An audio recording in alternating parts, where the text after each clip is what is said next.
Hey guys, Bro Going Go to it, and welcome to a new mini series that I'm going to be doing called Why I Like. So, to explain this little series in a nutshell, it's basically I'm going to explain my history with the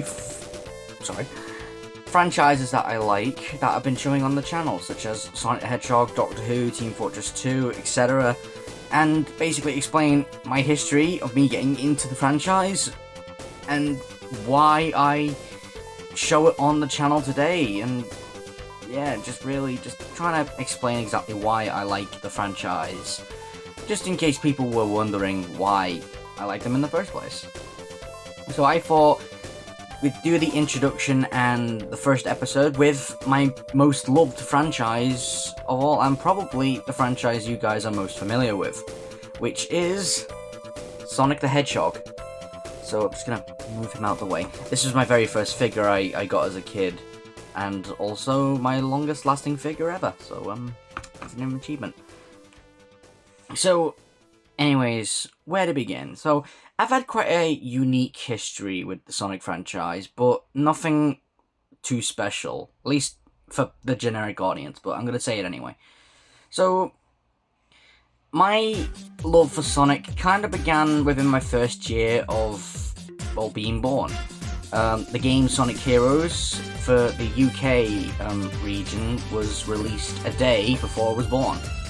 So it'll be nice to say that I'm 24 hours or less younger than my most nostalgic video game.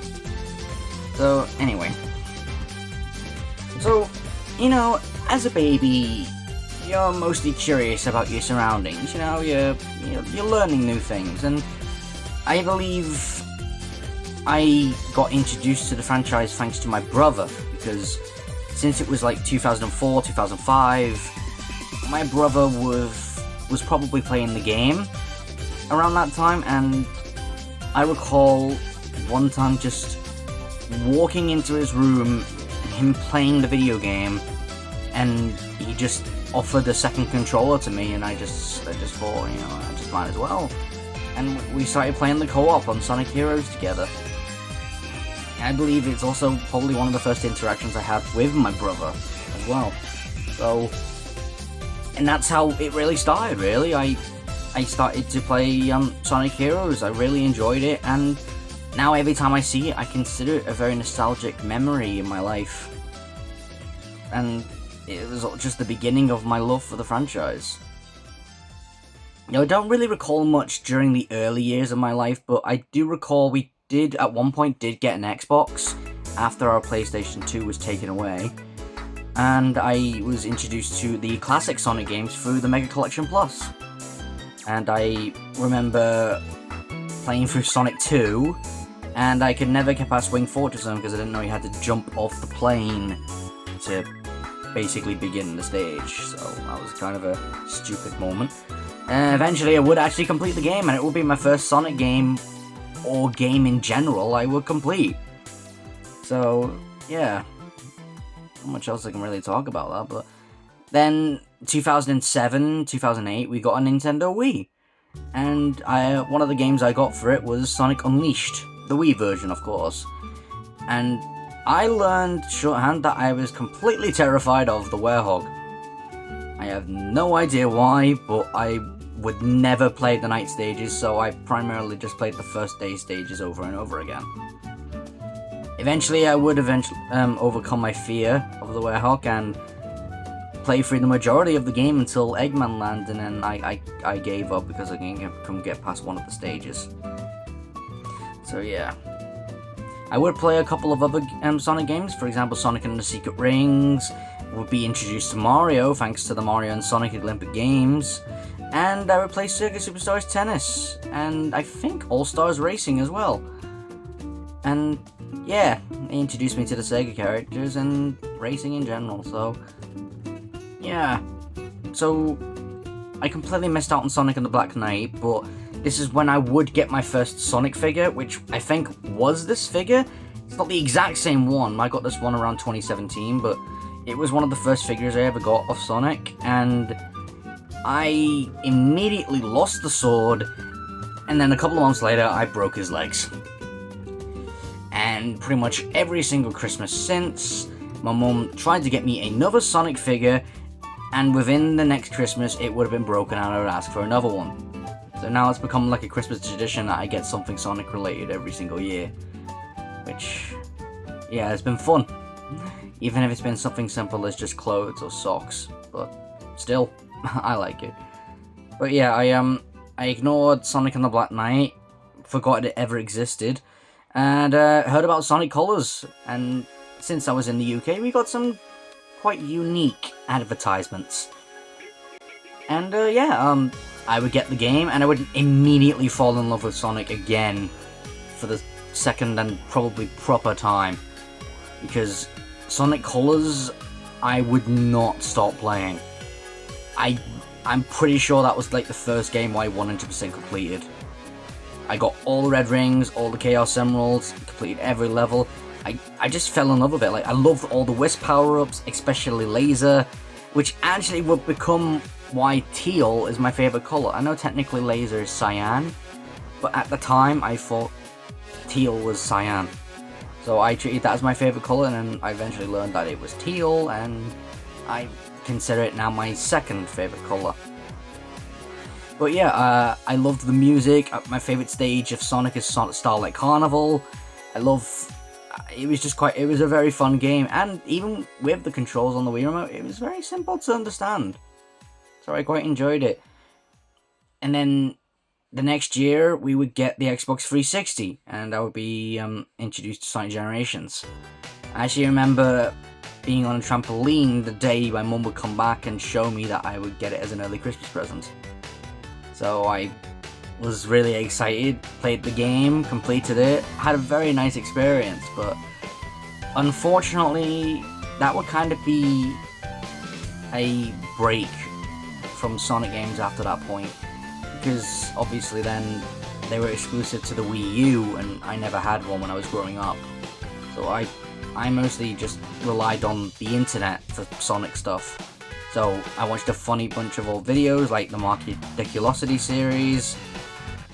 I also watched a bit of Sonic for Hire, even though I was a bit too young for it at the time. It was just starting. But and there was some other things. Anyway, moving on. So then 2016 comes around. It's the 25th anniversary of the franchise, and the two new games are announced, Sonic Mania and Project Sonic 2017, which would become Sonic Forces. So I was actually more interested in Forces at the time, because I mostly grew up with the modern era, so that was what I was familiar with. But I did eventually play Mania. I do recall seeing the animation trailer uploaded onto YouTube while I was on holiday in Wales. And I'm pretty sure it's like one of the first memories I have when I moved into my current house. But it wouldn't be my very first though.